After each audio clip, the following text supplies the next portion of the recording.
ฮัลโหลตอนนี้เรามาเที่ยวคาร์บอนเอาท์เลทนั่นเองสำหรับมื้อนี้เขาจะพาอย่าอ้ายมาซื้อเครื่องก่อนกับลาวนี่มันมีเซลล์คอลัมบัสเซลล์ 45-70% off ถูกไหมเซลล์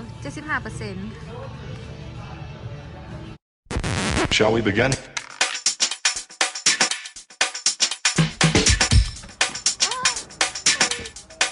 Let's begin now.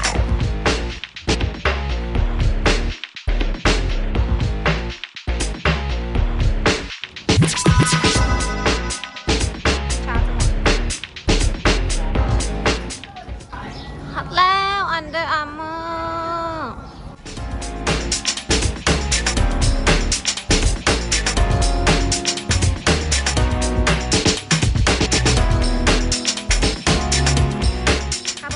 ถือว่าเป็นเอาท์เลทที่ใหญ่อยู่ในแคลิฟอร์เนียแล้วก็เป็นเอาท์เลทที่มีเครื่องแบรนด์เนมหลาย Prada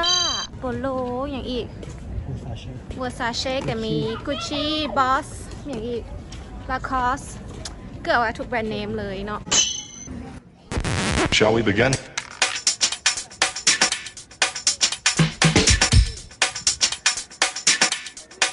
Let's begin now.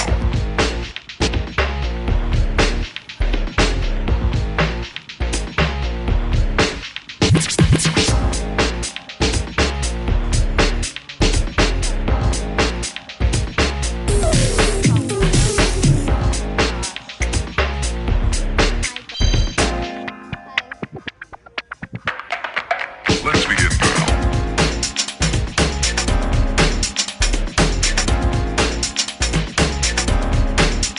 What?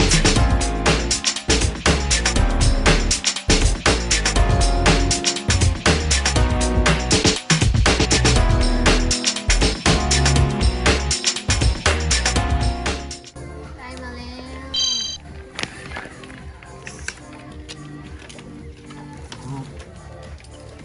ทะดา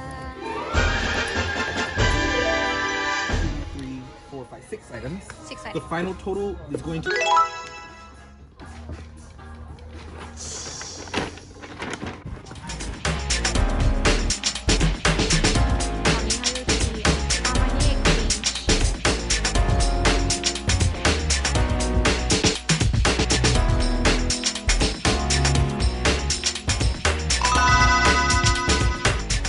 ไปสูตรไป2ตัวกับเสื้อยืดดีค่ะตัว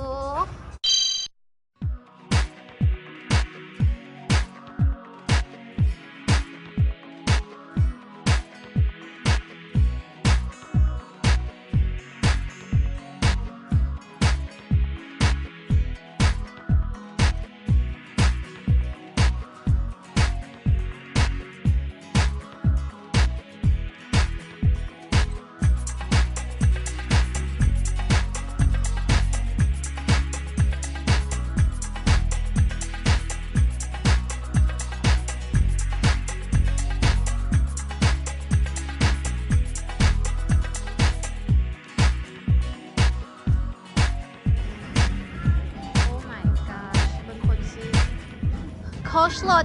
70% บวกอีก 20% on top ลด 90% Oh my goodness Let's go หูยกระเป๋าลด 70% กระเป๋าโค้ชลด 70% นะจ๊ะ $99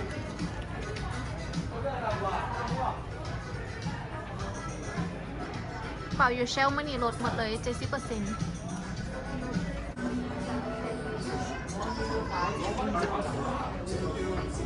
เฮ้ย 70% off ทุกอย่างเลย entire store มี 70% บวกอีก 20% off ว้าวสำหรับกระเป๋า Coach clearance not clearance อันนี้คือเซลล์จากราคา$400 90% discount ลดเหลือ$100โอ้ยกระเป๋าพวกนี้เหลือประมาณ$100ทุกหน่วยเลย Yeah, that's what I'm looking at it like. นี่ของ MK ฮัลโหล 70% What's that one? No, I want this one. Ay, esta. Esa con el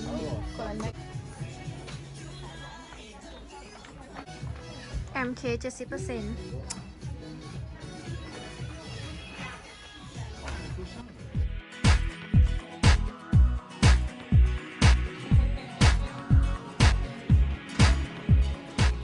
ลงช่องลด20%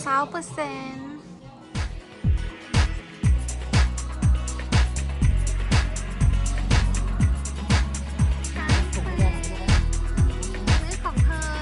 มือของป๊าป๊าเอา ใส่ลูกให้หยัง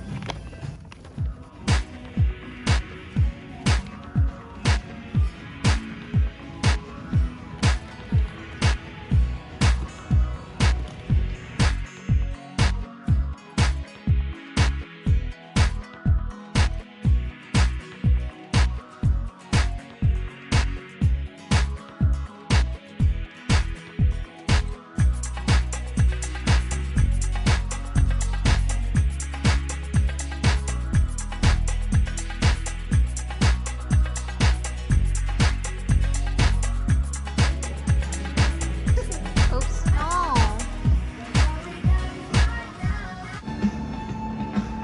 ใจเวลาของลูกแล้ว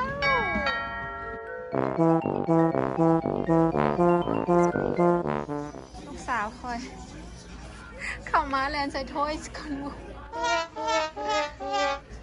พี่น้ามักลินเครื่องผู้ชายแท้ลูก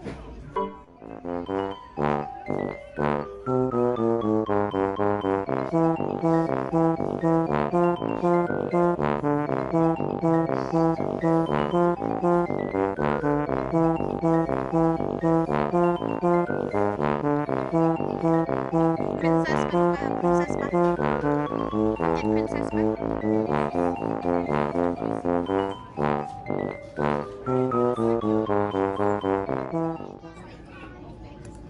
เอาใหญ่ไทยล่ะใช่หน้าเรือ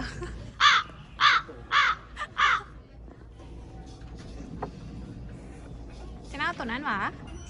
นี่คือ discount 40%